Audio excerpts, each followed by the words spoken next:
Ele foi perseverante e fiel no seu ministério. Quero falar com você nesse vídeo sobre a perseverança e a fidelidade do profeta Jeremias.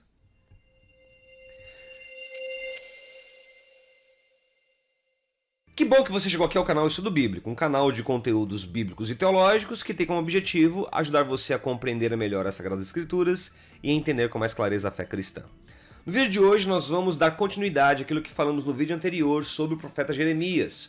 Se você acessar aqui o card logo aqui acima, você vai ver ali que o vídeo que nós preparamos anteriormente tem como título Jeremias, o profeta da lamentação. Nesse vídeo agora nós vamos falar sobre a perseverança e a fidelidade do seu ministério, destacando principalmente o livro do profeta Jeremias. E para mergulharmos no estudo do profeta Jeremias, para entendermos como que o seu ministério foi fundamental naqueles dias e como que a sua perseverança e fidelidade ao Senhor foi o que lhe sustentou diante de tanta pressão e opressão vivida ali, principalmente no meio dos seus compatriotas, eu quero convidar você a pegar a sua Bíblia, se for possível, e me acompanhar aqui nesse estudo. Mas antes, se você ainda não se inscreveu aqui no nosso canal, se inscreva aqui no Estudo Bíblico, acione o sininho para que você possa ser notificado dos conteúdos novos que sempre disponibilizamos aqui. E também deixe o seu comentário nesse vídeo, que sem dúvida nenhuma vai enriquecer bastante aí o nosso conteúdo disponibilizado para você, tá bom? Então, sem mais delongas, vamos agora estudar sobre a vida do profeta Jeremias, com foco na perseverança e na fidelidade do seu ministério. E para começarmos esse estudo aprofundado sobre o profeta Jeremias, vamos falar sobre o caráter e a contribuição de Jeremias no contexto histórico de Israel, do Reino do Sul, Judá, naqueles dias em que o Império Babilônico se levantava como a grande potência do mundo daquela época. Então me acompanhe aí, dá uma olhada. Veja, Jeremias viveu em dias de declínio e queda do reino de Judá ao longo dos 40 anos do seu ministério profético.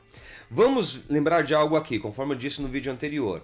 O ministério profético de Jeremias dura praticamente uma geração, 40 anos de ministério profético. E ele vai profetizar a Israel num contexto em que o reino do sul, Judá, está vivendo um declínio moral, ético, espiritual, religioso, econômico, uma decadência moral. Era um momento em que o Reino do Sul, Judá, estava em declínio. E é nesse momento difícil que Jeremias vai ser levantado por Deus para confrontar o povo de Judá, para exortá-los a não fazerem acordos com o Egito e se entregarem, ou se renderem, se submeterem à hegemonia que se levantava lá no sul da Mesopotâmia, a Babilônia, né? Esse poderoso império que se levantava. Então é num cenário difícil, conturbado, de muita oposição, que Jeremias vai exercer o seu ministério. Ele recebeu a desagradável tarefa de advertir o seu povo, o Reino do Sul, Judá, sobre os perigosos envolvimentos e as destruições que um poderoso inimigo que se levantava ao sul da Mesopotâmia haveria de impor sobre eles. Ou seja, Jeremias vai profetizar num contexto em que o Reino do Sul, Judá, queria estreitar relacionamentos com o Egito para fazer frente à ameaça babilônica que se levantava na Mesopotâmia. E se você quiser saber mais sobre isso, acesse o vídeo Jeremias, o profeta da lamentação, que vai ficar bem claro isso para você. Então é nesse cenário que ele vai profetizar, um cenário em que Judá queria fazer resistência, ou queria se juntar ao Egito para tentar impedir o avanço da ameaça do Império Babilônico. E Jeremias vai dizer, olha, não tem jeito, é necessário se render à Babilônia, não faça acordos no Egito. E o povo não ouviu a profecia, não ouviu a exortação que o profeta Jeremias estava lançando a eles. Os falsos profetas naqueles dias eram sempre otimistas. Eles tentavam demonstrar que, apesar do surgimento da Babilônia, da ascensão daquele poderoso império na Mesopotâmia, que Judá teria dias bons. Ou seja, eram profetas falsos que estavam falando aquilo que o povo queria ouvir. Eles só ficavam predizendo o bem, só que de um modo falso, de um modo mentiroso. Ou seja, é nesse cenário de falsos profetas profetizando as coisas que Judá queria ouvir, mas não aquilo que Judá precisava, que Jeremias vai exercer o seu ministério e vai encarar muita pressão e muita resistência por sinal, tá? Jeremias, por sua vez, anunciava a terrível e intragável verdade. O Jeremias foi um profeta indigesto. Ele falou coisas que iam de um modo contrário ao que estava acontecendo naquela época, ou ao discurso vigente naquela época. O Jeremias foi um profeta intragável, um profeta indigesto, que Judá não queria ouvir, porque ele falava aquilo que Judá precisava ouvir. Porém, Judá estava dando mais valor àquilo que os falsos profetas estavam dizendo, tá?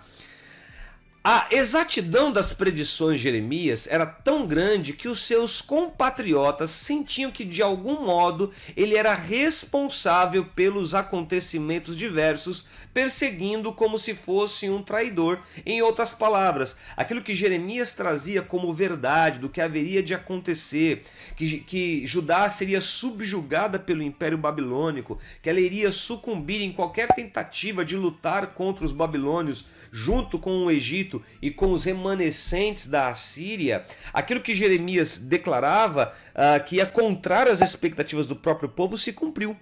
E foi por causa disso que muitos do povo achavam que ele era um traidor, que estava a serviço da Babilônia. E ele não era nada disso. Ele só estava colocando o dedo na ferida, ele estava trazendo a verdade nua e crua daquilo que haveria de acontecer a Judá devido à sua rebelião por décadas e décadas e décadas e o seu afastamento de Deus. E agora Judá haveria de colher as consequências, não tinha como fugir dessa realidade.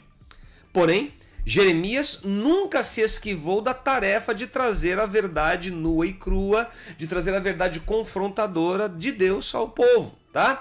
Mesmo diante das falsas acusações e de ameaças de morte, Jeremias permaneceu fiel ao seu chamado. Deus havia dito para ele, conforme eu disse para vocês lá no capítulo 1, no vídeo anterior eu falei sobre isso, né? Deus falou para Jeremias: Jeremias, eu vou fazer de você um muro de ferro, uma coluna de ferro, um muro de bronze. Eu vou fazer de você uma cidade fortificada, porque você vai receber muita pressão e rejeição do seu povo e dos poderosos do povo. Você vai receber muita oposição, mas eu vou te fortalecer e cumpra bem o chamado para o qual eu estou designando você. O senso de missão de Jeremias era muito forte. E ele serviu com grande zelo, ele fez de um modo zeloso, fiel e comprometido o ministério para o qual Deus o chamara. E fez isso até o fim, um fim que, segundo alguns, foi a morte de um mártir às mãos da própria gente. Alguns estudiosos entendem que Jeremias morreu de um modo muito ruim, muito terrível, pela mão dos seus próprios compatriotas, que não gostavam das verdades que ele falava e das coisas que ele expunha. E mesmo diante de tanta pressão, de tanta rejeição, de tanta luta, Jeremias cumpriu de um modo perseverante e fiel o seu ministério.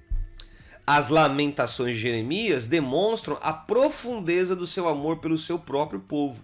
E sua chamada à retidão exibe a sua piedade, que jamais se comprometeu. Ou seja, Jeremias se manteve fiel à santidade, à aliança com Deus. Ele tinha um profundo amor pelo seu povo, isso vai ficar bem claro nas suas lamentações. Porém, mesmo amando o seu povo, ele teve que dizer a verdade daquilo que Deus queria que ele dissesse. Ele teve que confrontar Judá de suas rebeliões, suas infidelidades, sua idolatria, de sua imoralidade, e demonstrar que o futuro de Judá já estava traçado. Judá haveria de ser subjugada pela Babilônia, tá? As perseguições que ele sofreu tornaram-no um homem que experimentou muitas aflições. Daí porque alguns o chamam, como eu disse no vídeo anterior, chamam Jeremias de o profeta da lamentação. Lá no livro que ele escreveu, Lamentações de Jeremias, capítulo 3, eu vou ler aqui para você, a minha Bíblia está aqui do lado esquerdo, Jeremias capítulo 3, versículo 1, vai demonstrar a experiência do Jeremias. Eu sou o homem que viu a aflição, ele viu o reino do sul, Judá, ser destruído, trazido pela vara da sua ira. E o que foi a vara da ira de Deus? Foi a Babilônia. A Babilônia foi a vara da ira do Senhor para repreender e exortar Judá devido às suas rebeliões e infidelidades que foram perpetuadas durante muito e muito tempo, tá? Bem, o que mais? Vamos lá. Por reiteradas vezes, o Jeremias precisou encarar o ódio e as palavras ofensivas e os atos vis de homens ímpios. E alguns desses homens ímpios tinham se levantado como líderes e autoridades no meio do povo de Judá. E Jeremias, por várias vezes, teve que encarar esse ódio. Ele foi um profeta indigesto, rejeitado, odiado, um profeta que incomodava. E ele teve que encarar essa oposição até mesmo naqueles líderes ímpios que tinham assumido o governo do reino de Judá. Mas diante de todas essas coisas, Jeremias confrontou fielmente aquela gente. Ou seja, ele fez aquilo para o que Deus o designara. E Deus havia dito, não tenha medo deles, aterrorize-os. Mostre para eles o que vai acontecer em função da sua infidelidade e rebelião.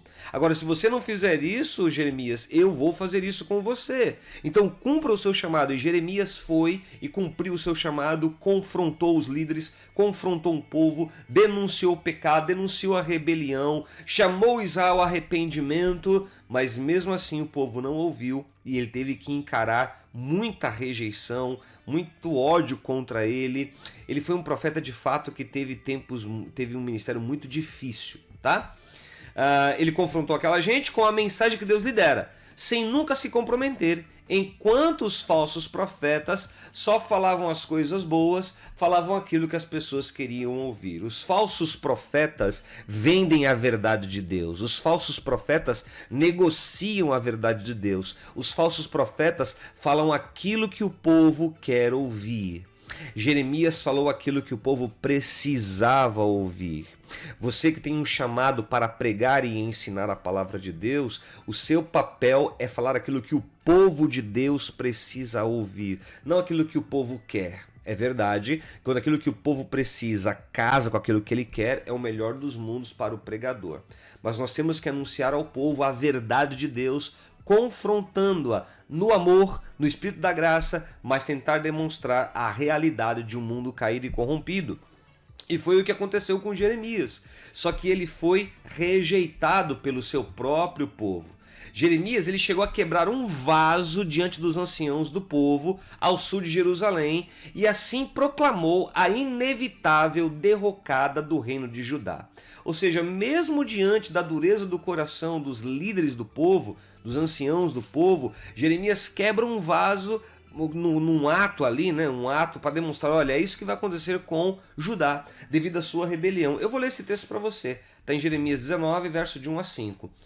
Assim diz o Senhor, vá comprar um vaso de barro de um oleiro, leve com você alguns líderes do povo e alguns sacerdotes, e vá em direção ao vale de Ben-Inom, perto da entrada na porta dos cacos.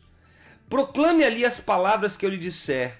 Diga a eles o seguinte, ouçam a palavra do Senhor, rei de Judá e habitante de Jerusalém. Assim diz o Senhor dos Exércitos, Deus de Israel, sobre este lugar trarei desgraça, tal qual fará retinir os ouvidos daqueles que ouvirem isso. Porque eles me abandonaram e profanaram este lugar, oferecendo sacrifícios a deuses estranhos, que nem eles, nem seus antepassados, nem os reis de Judá conheceram, e encheram esse lugar com o sangue dos inocentes. Olha só Deus confrontando o povo de Judá através de Jeremias de um modo muito contundente. Eles construíram nos montes os altares dedicados a Baal, para queimarem os seus filhos como holocausto oferecidos a Baal, coisa que não ordenei, da qual nunca falei, que jamais me veio à mente. Por isso, certamente vem dias, declara o Senhor, em que não mais chamarão esse lugar de Tofete, ou vale de Enom, Ben-Nom, mais vale da matança. Deus estava dizendo através do profeta Jeremias, eu vou destruir o meu povo. E Jeremias quebrou lá o vaso na frente dos anciãos para demonstrar, olha, é isso que vai acontecer com vocês. É isso que vai acontecer com Judá devido à sua infidelidade, devido à sua rebelião. Por causa do seu discurso duro e contundente, ele foi açoitado, tá? Por causa disso, os rolos que ele escreveu foram queimados, além de ter sido detido e ter sido ameaçado de morte. Ou seja, aquilo que o Jeremias falava que era a realidade, que era a verdade do que haveria de acontecer ao Reino do Sul, Judá, e que não estava sendo aceito pelo povo, pelos líderes do povo, levou o próprio Jeremias de um modo injusto a ser açoitado, preso e ameaçado de morte. Olha como foi difícil o ministério do profeta Jeremias. O mais incrível é que foram os adversários, os babilônios, que o trataram bem, libertando e dando-lhe a escolha de tomar o seu rumo. Isso aqui é um detalhe muito interessante. O Jeremias por anos estava exortando Judá de que a Babilônia se levantava como um poderoso império lá no sul da Mesopotâmia e que ela seria a vara da correção que Deus usaria sobre Judá. E Judá não se arrependia, Judá não se entregava ao Senhor, Judá não deixava os seus ídolos, Judá continuava ali de um modo infiel, desonrando a Deus, e Jeremias estava ali exortando, dizendo o que aconteceria, até que chegou o momento em que a Babilônia entrou em Jerusalém, destruiu Jerusalém, e por incrível que pareça, foram os babilônios que trataram Jeremias com mais dignidade e respeito do que o próprio povo de Judá. O povo de Judá humilhava Jeremias, rejeitava Jeremias, tratava ele de modo muito mal. Foram os babilônios que trataram ele bem. Olha só que coisa interessante, tá? Provavelmente, nos dias de Zedequias, Jeremias denunciou os falsos pastores do povo. Isso está lá no capítulo 23. Eu só não vou ler para você porque é um texto muito grande, mas vale a pena ler Jeremias 23, a maneira contundente que Jeremias confronta os líderes do povo, né, os pastores, a liderança de Judá, o que vai lhe trazer como retorno um ódio exagerado, ou um ódio bem disseminado, né, dos seus compatriotas para com ele. Mas ele cumpriu o seu chamado, aquilo para o que Deus o designara. Os judeus preferiram continuar na rebeldia e na cegueira do pecado, na iniquidade dos seus corações, do que dar ouvidos à mensagem que o profeta de Deus estava dizendo. Você que é um profeta do Senhor, que é uma profetisa do Senhor, que proclama a verdade de Deus ao seu povo e que percebe muitas vezes que eles não ouvem, você está sentindo um pouquinho do que Jeremias sentiu. Jeremias estava trazendo uma mensagem contundente e mostrando o perigo iminente que vinha, só que o povo de Judá preferiu permanecer na rebeldia do seu coração, na iniquidade dos seus pecados, preferiu se afundar na lama das suas perversões, das suas idolatrias, do que dar ouvidos à mensagem que o Senhor estava dizendo através do profeta Jeremias, tá? A sua perseverança e fidelidade, nesse sentido, portanto, eram as suas principais qualidades de caráter. O que vai destacar o caráter de Jeremias foi a sua perseverança e a sua fidelidade, mesmo num cenário de um contexto de muita rejeição à sua pessoa, ao seu discurso, mas a perseverança e a fidelidade dele era o que destacava o seu caráter de um homem de Deus naqueles dias tão difíceis pelos quais Judá estava passando, tá? Suas profecias, que nos relatam as coisas que sucederam e que nos fornecem mais informações biográficas sobre ele do que no caso de qualquer outro autor bíblico, serve de uma imortal contribuição tanto do ângulo histórico quanto do ângulo religioso. Ou seja, aquilo que ele traz nos seus textos, tanto o livro da profecia, né, o profeta Jeremias, quanto as lamentações, além de trazer ali um relato do que estava acontecendo naquele cenário histórico, as lamentações de Jeremias, mas também traz ali para nós informações detalhadas sobre a sua própria pessoa, naquele contexto tão difícil que ele viveu e exerceu o seu chamado. Bem, posto isso, vamos agora falar sobre o livro de Jeremias, o livro que o profeta Jeremias escreveu. Vamos entender como que este livro foi produzido através deste profeta. A gente começa dizendo o seguinte: as profecias de Jeremias, em forma de livro, tomaram o nome do próprio profeta, que era um costume do mundo antigo. No mundo antigo, personalidades de grande vulto e influência eram muitas vezes atribuídas a elas determinados textos. É fato que o livro que temos do profeta Jeremias, a grande parte dele foi escrita pelo próprio profeta, tá? Qual é o propósito do livro do profeta Jeremias? O intuito dele era conclamar o povo de Judá ao arrependimento, para que Judá se arrependesse de seus pecados, a fim de não cair no juízo de Deus por meio da instrumentalidade da Babilônia. Mas não foi o que aconteceu, tá?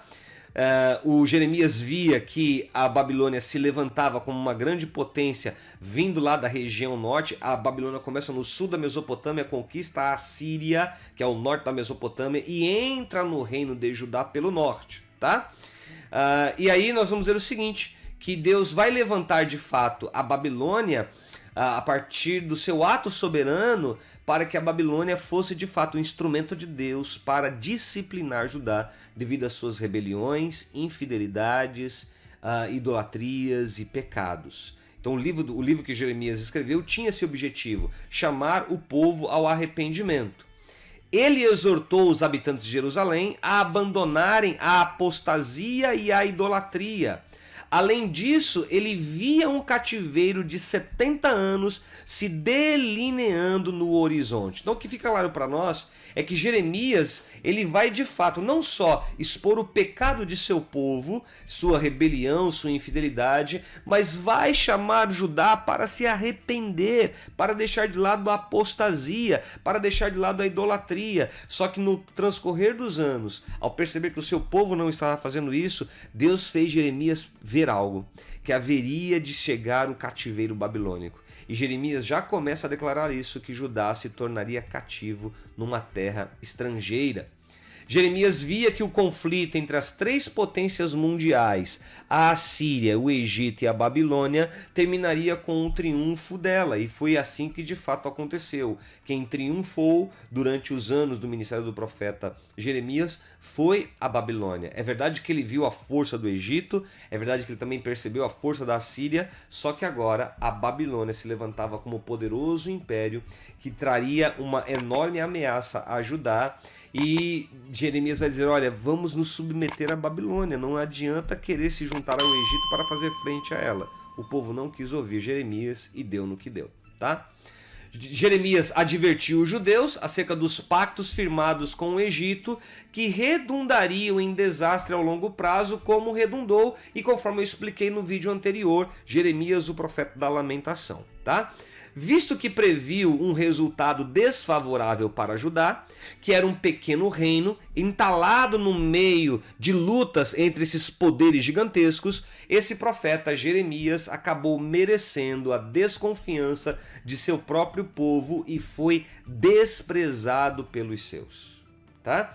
Então ele está acompanhando todo aquele movimento geopolítico que está acontecendo tanto na Mesopotâmia quanto no Egito, e Judá, no meio dessa luta toda, é orientado por Jeremias para não fazer acordos com o Egito, só que Judá não ouve, e aí vem a terrível consequência, e a consequência foi, né, o cativeiro babilônico. Tá?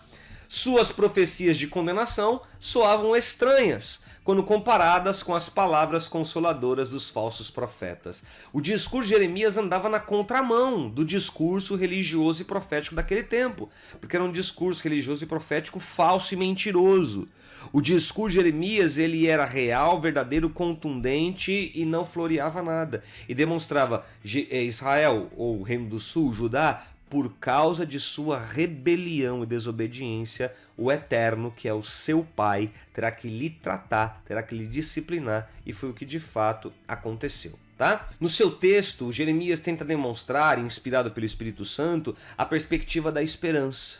E é por isso que dizemos que a esperança resplandece nos seus escritos, onde é permitido a restauração e a glória finais para Israel e para Judá. Ainda que num primeiro momento ele confronte a infidelidade, a rebeldia, a imoralidade, a idolatria de Judá, e também de Israel, e mostrando o fim terrível que viria sobre o povo do Senhor. Jeremias, no seu texto, também vai apontar a perspectiva futura da esperança de restauração, como assim de fato vai acontecer ao fim da história. Jeremias previu, a partir da iluminação do Espírito Santo, a manifestação do ramo de Davi. Falou também de Yavet Tzadken, nós temos aí os textos que falam sobre isso, Jeremias 23, Jeremias 30, 31, mostrando a expectativa da futura esperança, né? ou tendo esse apontamento da esperança de tempos gloriosos que Deus traria sobre o seu povo e a manifestação também do seu Messias.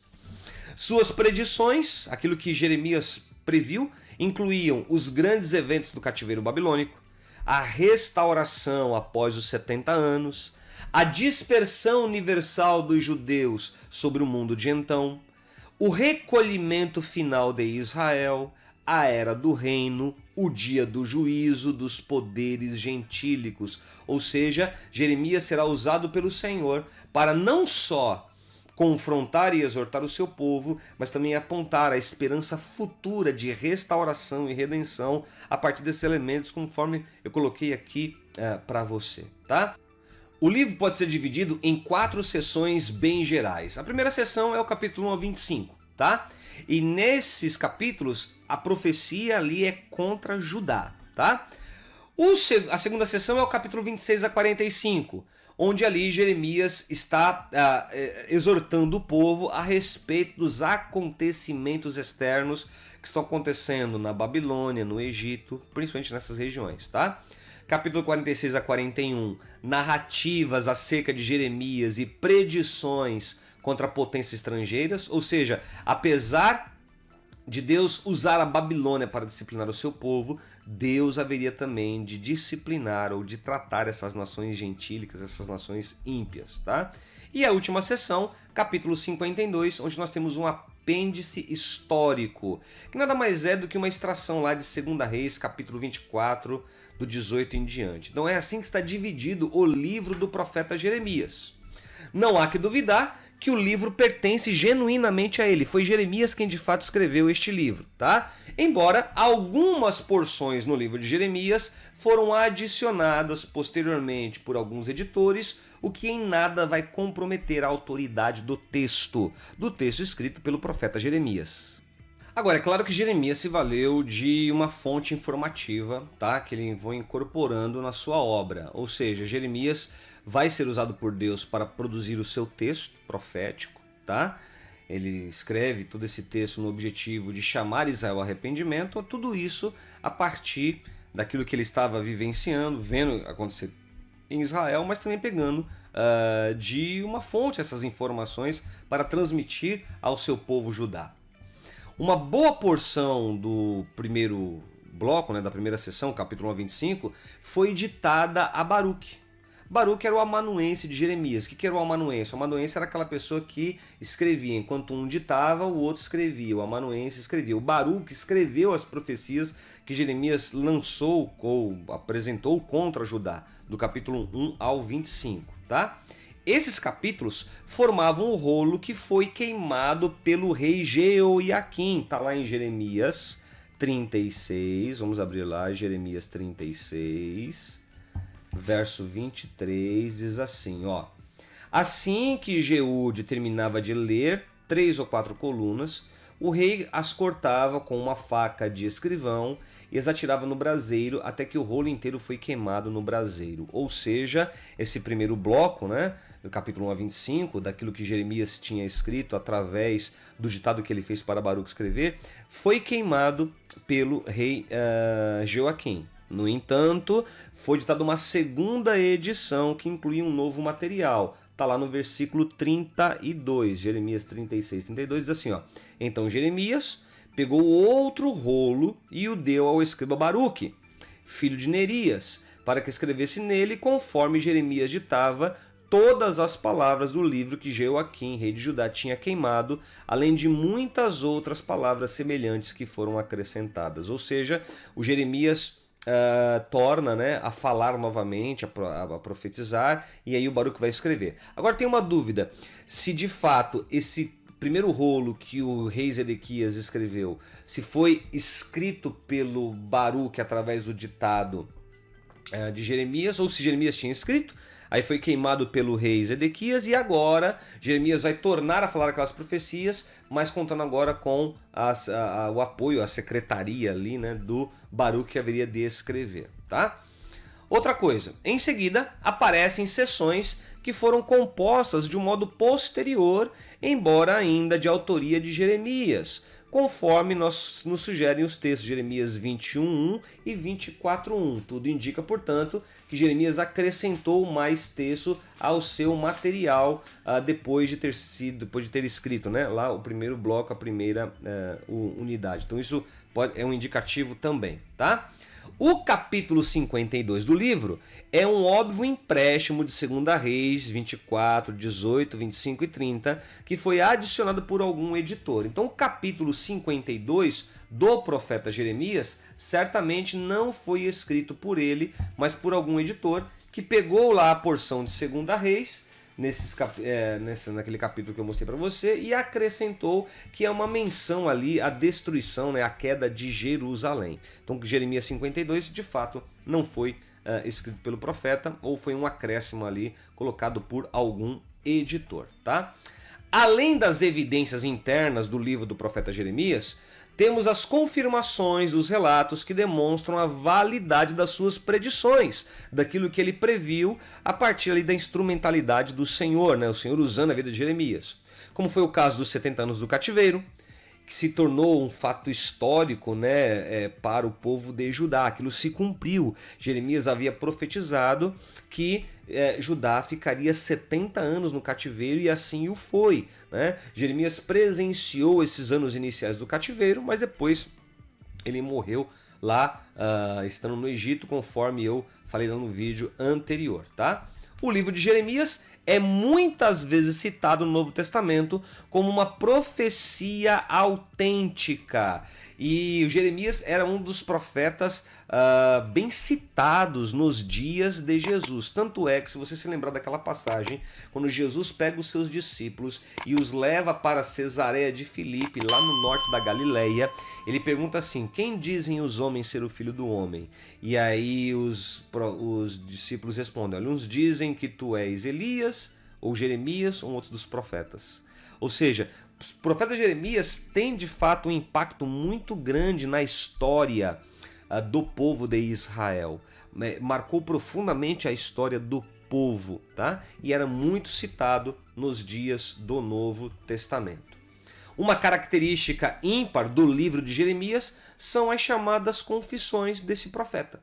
E nós vamos ver essas confissões em capítulos como capítulo 11, do 18 a 23, capítulo 12, de 1 a 6, capítulo 15, do 10 ao 21, capítulo 17, de 12 a 19, capítulo 18, de 18 a 23 e 20, de 7 a 18. Eu vou ler apenas um deles, o 11, de 18 a 23. Vamos ler uma das lamentações do Jeremias. Jeremias 11, do 18 ao 23, diz assim: fiquei sabendo porque o Senhor me revelou. Tu me mostraste o que eles estavam fazendo. Eu era como um cordeiro manso levado ao matadouro. Não tinha percebido que tramavam contra mim, dizendo: destruamos a árvore e a sua seiva. Vamos cortá-la da terra dos viventes, para que o seu nome não seja mais lembrado. Ó Senhor dos exércitos, justo juiz que provas o coração e a mente. Espero ver a tua vingança sobre eles, pois a ti expus a minha causa. Em vista disso, assim diz o Senhor a respeito dos homens de Anatote, que querem tirar a minha vida. Olha, queriam matar Jeremias, tá? E que dizem: não profetize em nome do Senhor, senão nós o mataremos. Assim diz o Senhor dos Exércitos: eu os castigarei, Jeremias. Os seus jovens morrerão à espada, seus filhos e filhas de fome. Nem mesmo um remanescente lhe restará, porque trarei desgraça sobre os homens de Anatote no ano do seu castigo. Então aqui é uma das lamentações do Jeremias, tem várias, tá? Essas confissões vão mostrar para nós a relação que Jeremias tinha com Deus. Jeremias de fato cultivava uma vida de comunhão e de intimidade com Deus, e era isso que lhe dava estrutura para suportar as pressões e rejeições por parte de seu povo, tá? E agora, como um adendo a esse estudo, deixa eu aqui mostrar para você um pouquinho a cronologia histórica daquele período do profeta Jeremias. Pra você poder entender aí o que estava acontecendo no cenário do mundo de então, tá? Eu montei aqui uma pequena cronologia de datas para você poder se situar. E eu começo aqui no ano 686 a.C. É quando começa o reinado de Manassés, o perverso e mau rei Manassés. Depois, 648 a.C., nasce Josias, tá? Josias nasce, só que ainda não vai reinar, porque é um bebê, uma criança. E em 642 a.C., Amon substitui Manassés como rei em Judá. Em 633, o Josias assume o trono e está buscando a renovação espiritual dele e também do próprio Reino do Sul, Judá. No mesmo ano, o Assurbanipal, rei do Império Assírio, que ainda estava de pé, o Império Assírio ainda estava de pé nesse contexto, tá? Ele morre. E no ano 628 a.C., o Josias dá início a reformas religiosas que irão impactar Judá e que é bem provável que Jeremias também teve uma cooperação nesse processo de renovação espiritual. No ano 627, Jeremias é chamado para o ministério. Só um detalhe, tá? O Josias inicia as reformas religiosas em 628, vai durar alguns anos, Jeremias provavelmente o ajudou nisso, só que a chamada de Jeremias se dá no ano 627 a.C. Em 626 a.C., Nebopalassar se torna rei da Babilônia. No ano 621, o rei Josias vai achar, ou melhor, o sacerdote Ilquias, o sumo sacerdote Ilquias, nos dias de Josias, acha o rolo da lei, e este rolo da lei vai ser usado na reforma, e aí na reforma religiosa, e certamente Jeremias terá um papel fundamental nesse processo de reforma e restauração religiosa em Judá. No ano 609, Josias é morto na batalha, morto em batalha, tá? Morto em Megido, na batalha contra o faraó Neco. Eu expliquei isso lá no vídeo anterior, então veja lá o vídeo, ok? No ano 609 mesmo, Jeoacás passa a governar e só governa por 3 meses, até que Jeoiaquim assume o poder em Jerusalém, no ano 609 também. Em 605, os babilônios derrotam o Egito e a Síria na Batalha de Carquemes, conforme eu expliquei no vídeo anterior, tá? E é nesse momento que Daniel e seus amigos são levados para a Babilônia, a primeira deportação de judeus para a Babilônia, ano 605 a.C., tá? E é nesse mesmo ano que Nabucodonosor se tornará rei da Babilônia, e aí vai, portanto, ordenar a destruição de Jerusalém. Ordenar não, né? Ele se tornou rei, venceu a batalha contra o Egito e a Síria e Judá, que tinha se alinhado, que eu explico isso no outro vídeo, tá? E aí vai dar a ordem de deportar Daniel e seus amigos. No ano 604, a Palestina, ou seja, Judá, tem que agora pagar tributo a Nabucodonosor. Por que tem que pagar tributo? Porque Judá tinha se aliado ao Egito para lutar contra a Babilônia e o Egito perdeu. E agora a Babilônia está dominando aquele território todo. O território de Judá passa a ficar debaixo do domínio babilônico, e aí a Babilônia vai exigir o pagamento de tributos, tá? No ano 601 a.C., os egípcios derrotam os babilônios. Foi uma derrota temporária dos babilônios, tá? No ano 598, fim do reinado de Jeoiaquim, tá? Ele deixa de reinar neste ano. E no mesmo ano, os babilônios vão invadir Jerusalém, certo? E aí Joaquim se tornará rei de Judá. E aí que vai haver a segunda deportação de judeus, tá? Para a Babilônia, durante os dias do rei Joaquim. No ano 597, um ano depois, Zedequias se torna rei de Judá, certo? E no ano 588 a.C., 10 anos após, né, da segunda invasão de babilônios, Jerusalém é cercada. Em 587, Jeremias é encarcerado pelos judeus porque o seu discurso profético era confrontador e não dava esperança de vitória a Judá. E aí ele é visto como um traidor e é preso. E no ano 586, Jerusalém vai ser destruída. E por que Jerusalém vai ser destruída? Porque o Zedequias não quis pagar mais tributo para a Babilônia. E eu expliquei isso lá no vídeo anterior. E isso que acabou acontecendo com a Babilônia. ou melhor, com o Reino do Sul, Judá, tá? Bem, quais são alguns conceitos teológicos que nós encontramos no livro de Jeremias?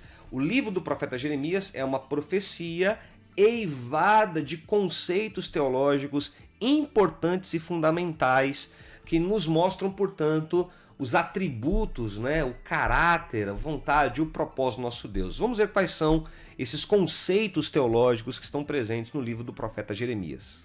O primeiro conceito teológico que nós temos no livro do profeta Jeremias, são vários, mas o primeiro que eu quero destacar aqui é o conceito de livre-arbítrio e determinismo, né?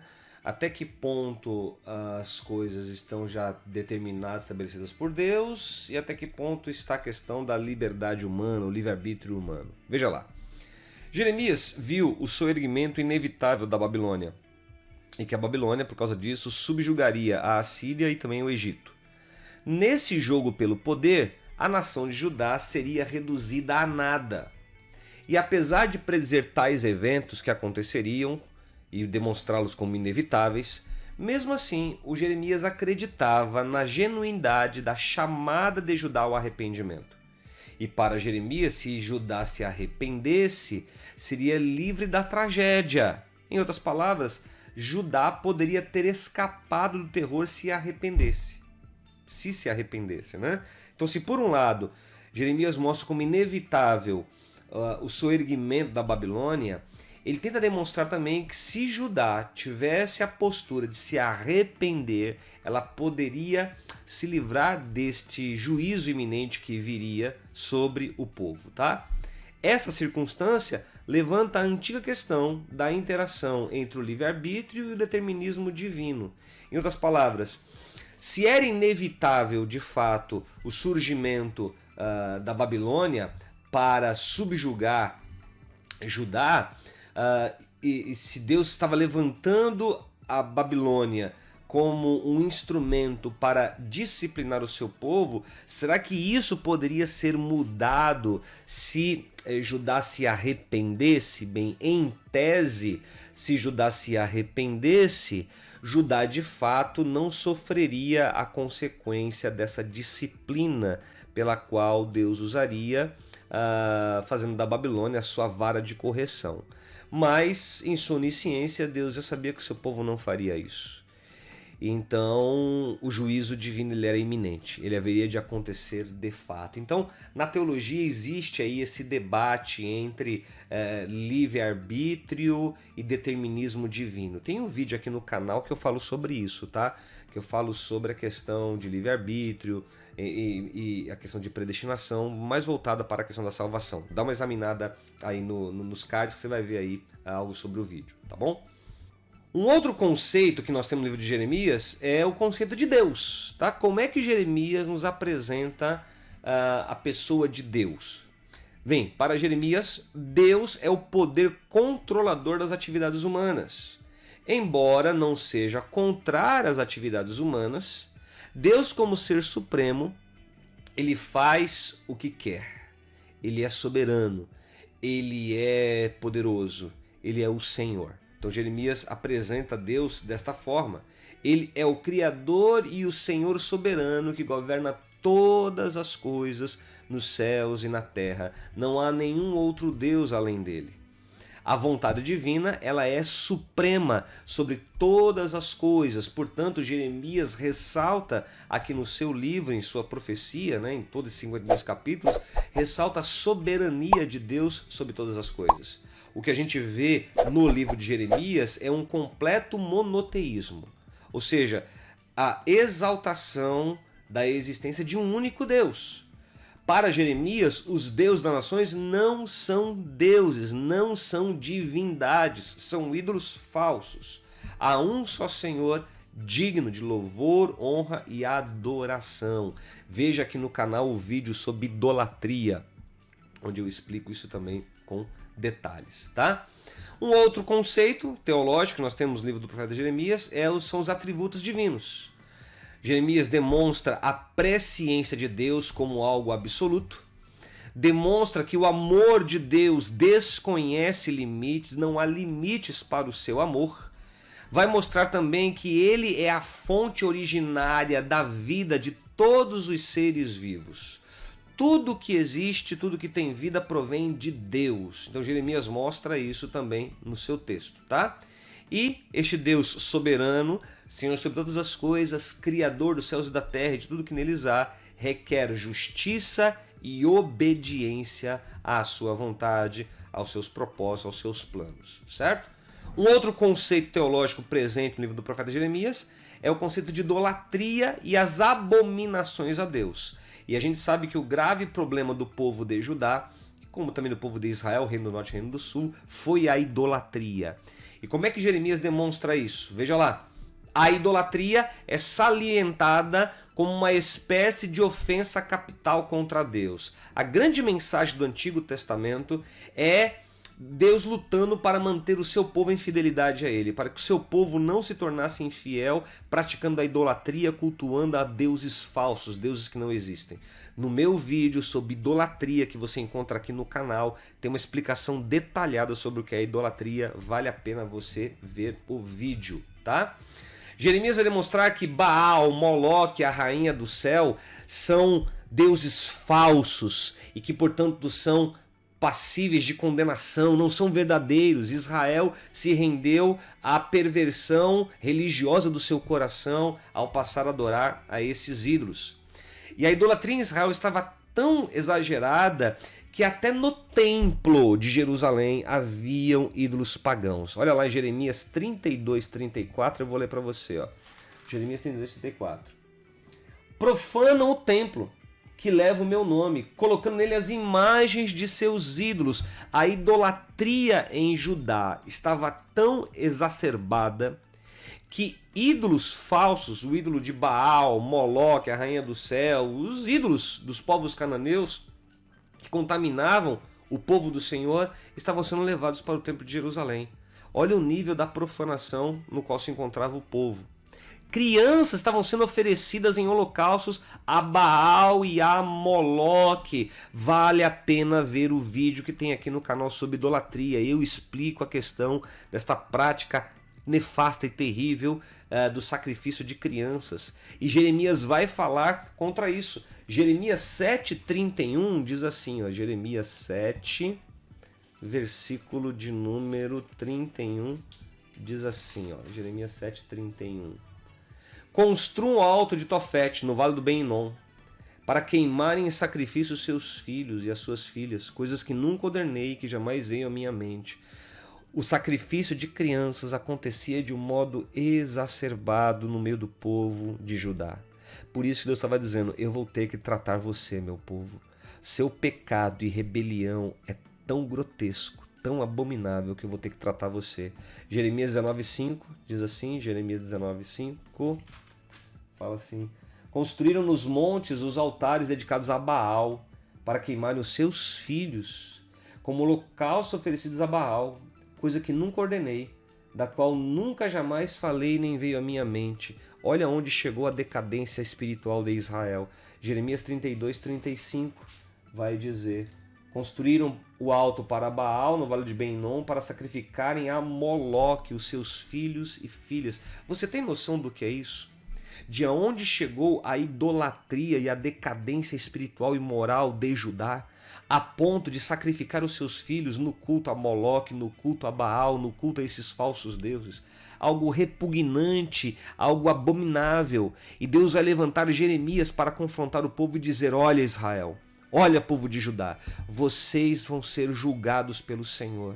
Vocês são o povo dele, o povo da aliança, mas por infidelidade, por rebelião e por desobediência, vocês estão profanando o nome do Senhor e fazendo algo abominável. Estão sacrificando crianças no altar desses deuses falsos, desses deuses que não existem. Então Deus vai usar a Babilônia para lhes corrigir. Deus vai usar a Babilônia para lhes exortar. Ainda sobre a questão da idolatria, as abominações a Deus incluíam os sacrifícios oferecidos aos deuses pagãos, embora também sejam abominações as oferendas de um povo rebelde e pecaminoso. Ou seja, Deus dizia, olha, aquilo que vocês me oferecem na sua prática religiosa também é abominável a mim, porque vocês estão vivendo a vida de vocês com rebeldia e com pecado. E isso está muito claro lá em Jeremias 6,20, Vamos ler Jeremias 6:20. Jeremias 6:20 fala assim, ó. De que me serve o incenso trazido de Sabá, ou o cálamo aromático de uma terra distante? Os seus holocaustos não são aceitáveis, nem me agradam as suas ofertas. 7:21 fala assim: assim diz o Senhor dos Exércitos, juntem os seus holocaustos aos outros sacrifícios, e comam a carne vocês mesmos. Eu não quero o sacrifício de vocês. Vocês praticam a religiosidade de vocês de um modo mentiroso, porque ainda há pecado e abominação, rebeldia e idolatria nos seus corações. Jeremias 14:12. Ainda que jejuem, não escutarei o clamor deles. Ainda que ofereça holocaustos, oferta cereal, não os aceitarei. Mas eu os destruirei pela guerra, pela fome e pela peste. Deus estava dizendo, não adianta tentar me enganar, Israel. Me enganar, povo de Judá. Vocês estão praticando seus rituais de sacrifícios a mim, mas não é a mim. Vocês são perversos, se tornaram abomináveis, idólatras, se renderam ao paganismo. Eu vou ter que julgar vocês, eu vou ter que tratar vocês como meu povo. Jeremias lamentava a grande apostasia que invadira Judá. Isso porque ele via a ira de Deus preparando a Babilônia para ser a vara de castigo contra o seu povo. De Deus não se zomba. Judá se apostatou de Deus de uma tal forma, a tal ponto de se lançar à idolatria, se lançar à imoralidade, se lançar ao culto a deuses falsos, a práticas abomináveis. E Deus vai dizendo, eu vou corrigir vocês. E eu vou usar a Babilônia como a minha vara de correção. Eu vou permitir que Nabucodonosor com seus exércitos destruam o meu templo, o templo que vocês construíram para mim. Eu vou permitir que seja destruído, que vocês profanaram o templo. Eu vou permitir que Jerusalém seja destruída por causa da sua rebelião, o que nos ensina algo. Deus pode perdoar os nossos pecados, mas Ele não vai nos poupar das consequências dos nossos pecados. Deus amava a Judá, amava o seu povo como ainda o ama, mas Deus teve que tratar com o seu povo de um modo contundente. Ele vai usar para isso a Babilônia. E é isso que Jeremias está dizendo. É isso que Jeremias vai falar, tá? A imoralidade foi condenada como uma forma de idolatria. As pessoas imaginavam os deuses de acordo com os seus próprios vícios. Olha como a idolatria de Judá cegou seu próprio entendimento. Isso porque a corrupção moral tem uma maneira de abafar o temor a Deus no coração dos homens. Quando a decadência moral, quando a corrupção moral começa a tomar conta da vida de uma pessoa, ela perde o temor a Deus.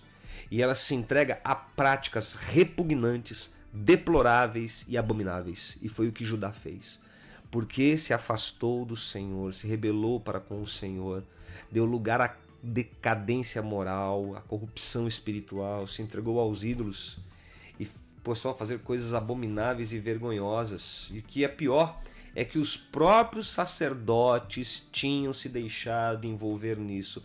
Os próprios sacerdotes que tinham a missão de exortar o povo e chamá-los à fidelidade e aliança, os sacerdotes foram infiéis.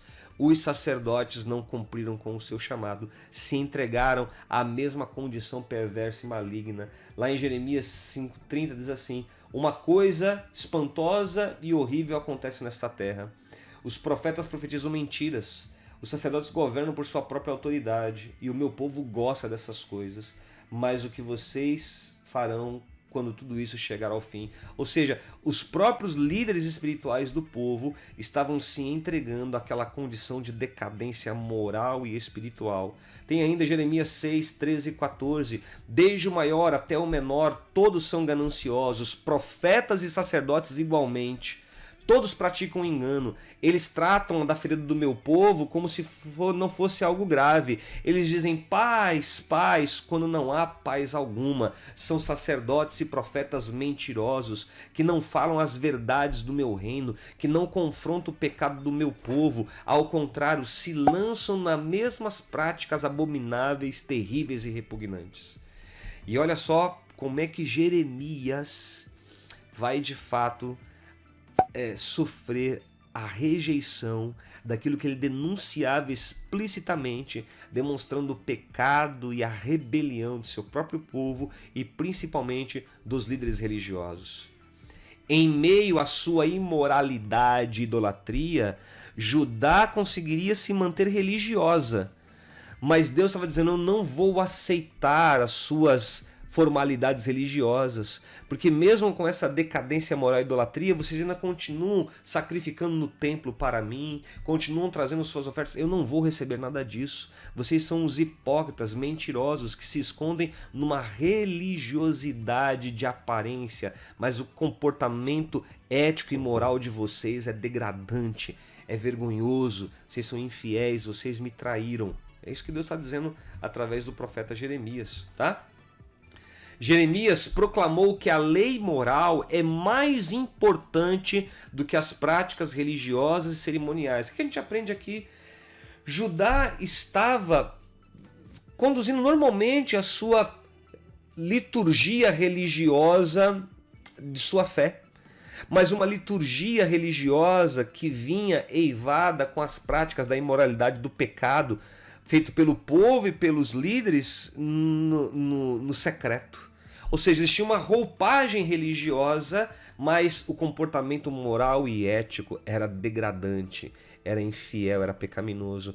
Como essa mensagem é atual? Quantas pessoas que se escondem atrás da capa da religiosidade, do formalismo religioso, da aparência religiosa, mas são mentirosos, gananciosos, imorais, são presos a vícios, se entregam a coisas vergonhosas e vexatórias e se escondem atrás de uma capa de religiosidade. E Deus usa o profeta Jeremias para dizer: vocês não me enganam, eu estou vendo tudo que vocês estão fazendo.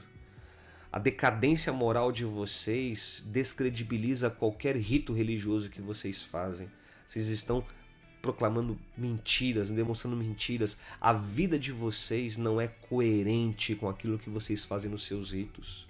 Então olha só como é que Deus confronta, né, o seu povo. Judá referenciava a Arca da Aliança. Judá estava numa prática de idolatria a tal ponto de cultuar, né, a própria Arca da Aliança.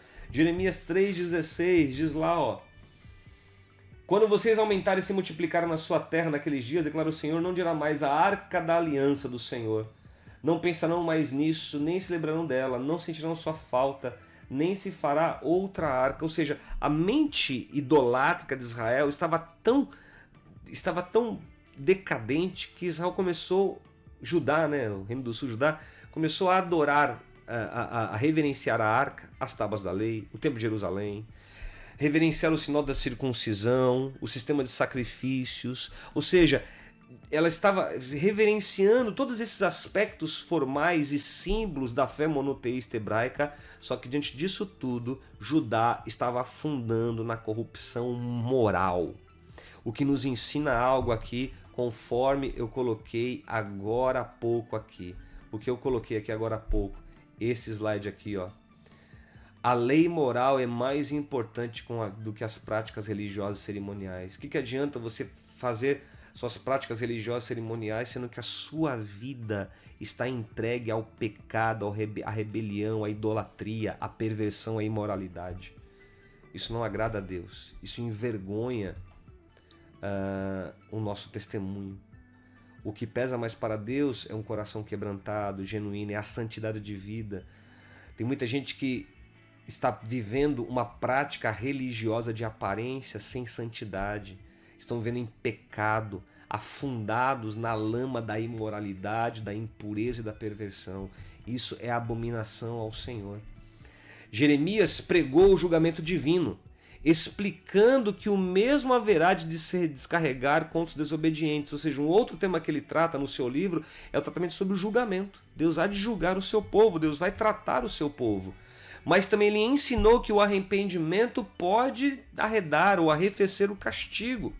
A Babilônia seria um chicote usado por Deus como um instrumento, embora também servisse de medida corretiva. Ou seja, neste livro, Jeremias vai demonstrar também o tema do julgamento divino. Deus é santo, Deus é amor, Deus é bondade, Deus é paz, mas Deus também é justiça e juízo. e se for preciso julgar e repreender o seu povo, assim Deus o fará. E nesse livro de Jeremias ele vai demonstrar que ele haveria de usar a Babilônia como o seu chicote, a sua vara de correção para disciplinar o seu povo. Não seria um juízo para a destruição, a aniquilação, mas para a correção, o que nos mostra algo, que todos os juízos divinos, todos os juízos de Deus sobre o seu povo são remediais, tem como objetivo curar, são remédios, e não são julgamentos meramente vingativos. Jeremias se manifestou contra os falsos profetas que tão facilmente enganavam o povo e que Deus haveria de julgá-los. A principal falsidade deles consistia em pregar uma mensagem otimista ao mesmo tempo em que Deus só pensava em castigar o seu povo. Ou seja, esses falsos profetas não apresentavam o Deus que é justo, o Deus que é santo, o Deus que é juiz, só apresentavam o Deus que é bondade, que é amor, que é perdão, que é reconciliação. Sim, Deus é tudo isso, mas Deus é juízo também. Deus, ele nos ama, mas ele requer de nós santidade de vida, retidão. Deus quer que nós caminhemos de um modo a glorificar e dignificar o seu nome. Os falsos profetas não falavam do juízo divino, não falavam do julgamento de Deus. E aqui está um desafio a um pregador. Um pregador não pode só falar aquilo que o povo quer ouvir, precisa falar aquilo que o povo precisa ouvir. E uma das coisas que as pessoas precisam ouvir é que aqueles que morrem sem Cristo estão perdidos e condenados. Há juízo sobre aqueles que não se entregam ao Senhor, que não se convertem ao Senhor. Deus requer de nós uma vida santa e reta. Não dá para viver com Deus de qualquer jeito, largado, de um modo displicente, compactuando com o pecado e com o erro. Deus abomina isso. E ele vai falar todas essas coisas através do profeta Jeremias. Um outro tema que está presente no livro do profeta Jeremias, um outro conceito teológico, é o conceito de esperança. A esperança quanto ao futuro. Jeremias apresenta uma perspectiva de esperança para aquilo que há de vir, a restauração de Judá, a vinda do Messias. Ele vai apontar essas coisas. Veja, a esperança em meio ao juízo divino e à condenação era um tema constante nas suas predições. Jeremias, sim, falava do juízo iminente que viria, mas demonstrava também uma esperança quanto ao futuro.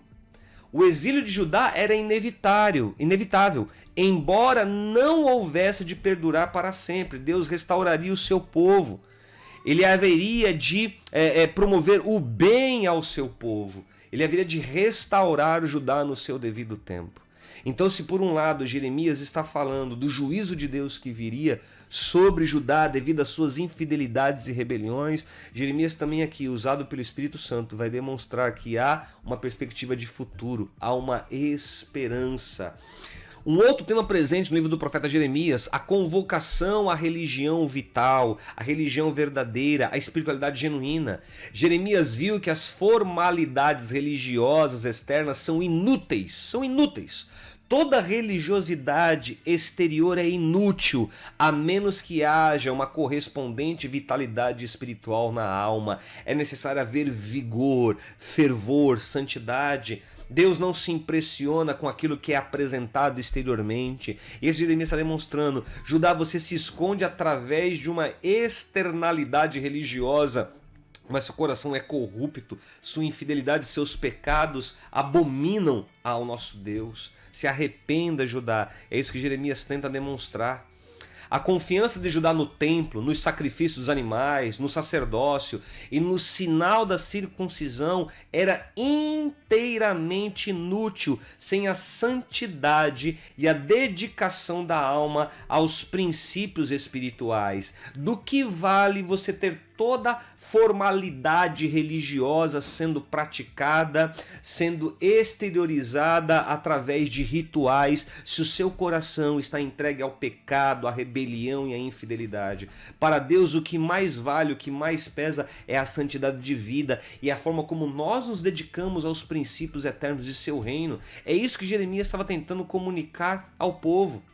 É necessário que os princípios da lei sejam inscritos no coração dos homens e não apenas na superfície da letra, né, da escrita. Tem que estar no coração. Do que adianta ter isso numa formalidade exterior, superficial? Deus quer um coração genuinamente convertido, transformado, santo, dedicado e entregue a Ele.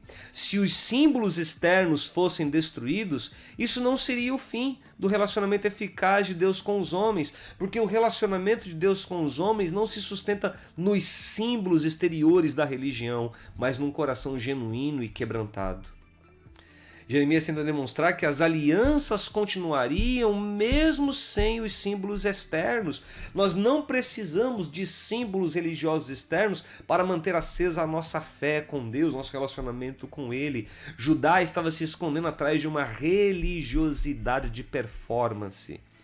E Jeremias, sendo usado por Deus, estava dizendo: olha, isso não vale nada se o coração de vocês não se converterem genuinamente, não se arrependerem.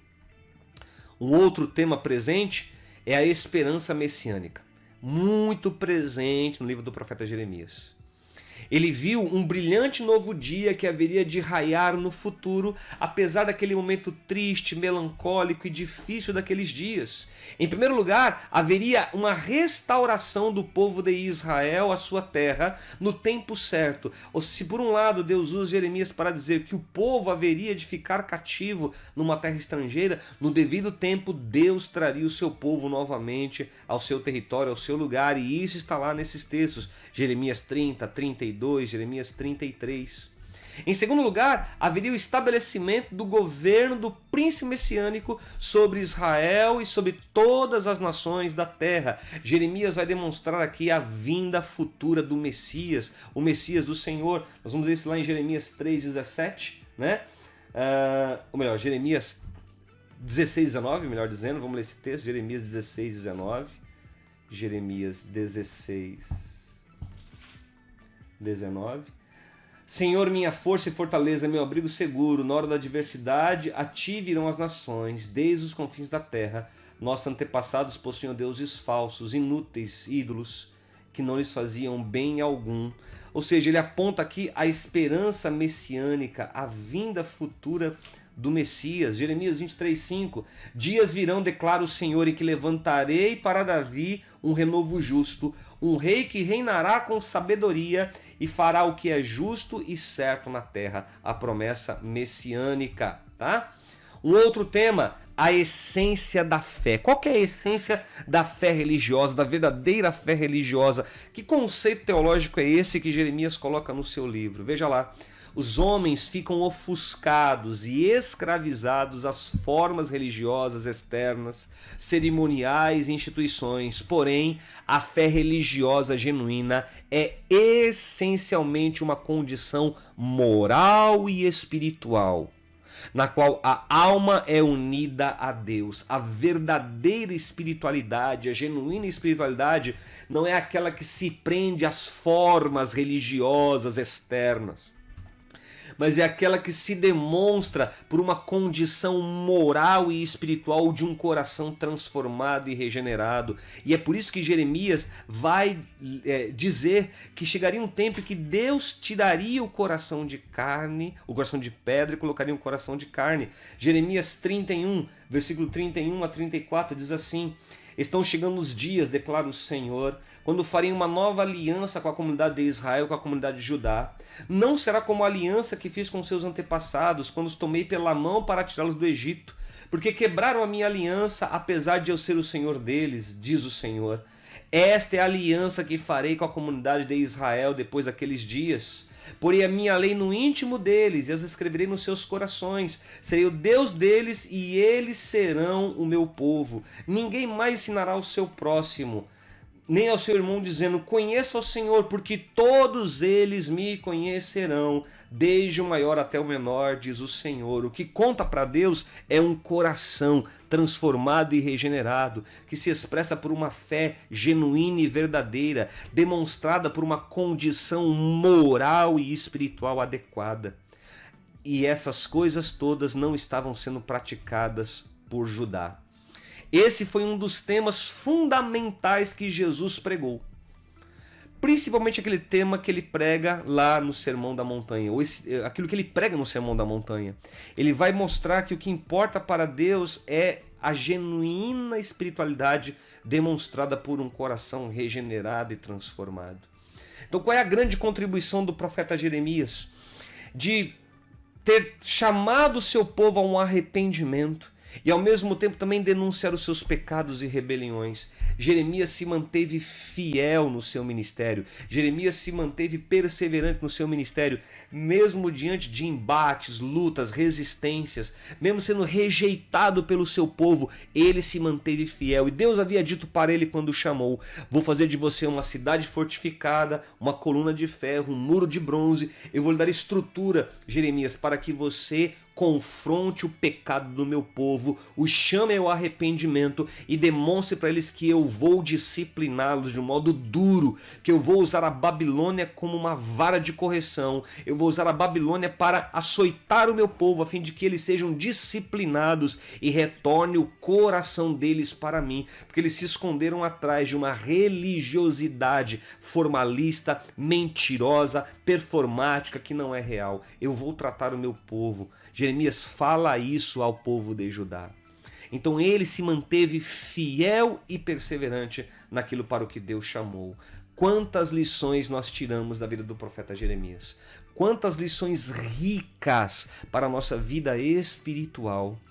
Se você tem de Deus um chamado para o ministério, se você tem de Deus um chamado para proclamar a verdade do seu reino, não fale aquilo que o povo quer ouvir, fale aquilo que o povo de Deus precisa ouvir.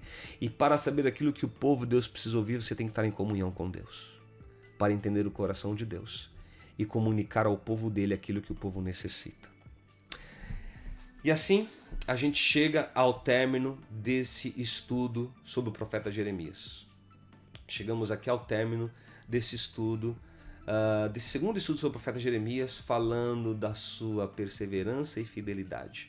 Se você gostou desse conteúdo, dá um joinha aqui, deixa o seu comentário, compartilha esse vídeo com outras pessoas e se você ainda não assinou o nosso canal, o Estudo Bíblico, assine o nosso canal. Até o próximo vídeo. Tchau, tchau.